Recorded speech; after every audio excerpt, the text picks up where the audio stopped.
È stato arrestato a San Fili Franco Tallarico, 45 anni, dipendente comunale, accusato di peculato e falso. L'uomo era già stato arrestato nel 2010 dopo che aveva incendiato alcuni locali dell'ufficio in cui lavorava. Adesso i carabinieri hanno scoperto che Tallarico aveva appiccato l'incendio per cancellare le prove delle sue condotte illecite, consistenti nell'appropriarsi delle somme pagate da 80 cittadini come oneri per il rilascio delle concessioni edilizie.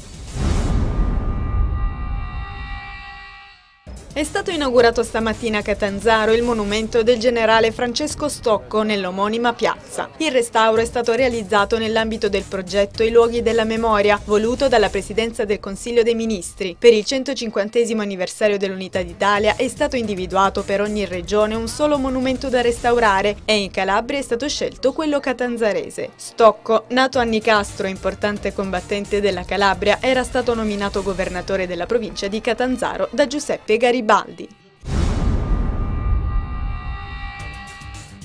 La provincia di Crotone ha aderito alla campagna Eternit Free, ideata da Zero CO2 e Legambiente, che ha come obiettivo promuovere la sostituzione di tetti in Eternit con impianti fotovoltaici presso le aziende del territorio, beneficiando degli incentivi speciali introdotti dallo Stato. La sostituzione delle coperture in amianto dei capannoni ad uso agricolo e industriale con i pannelli fotovoltaici, oltre a benefici all'ambiente e alla salute dei cittadini, porterà a un incremento della produzione di energia rinnovabile.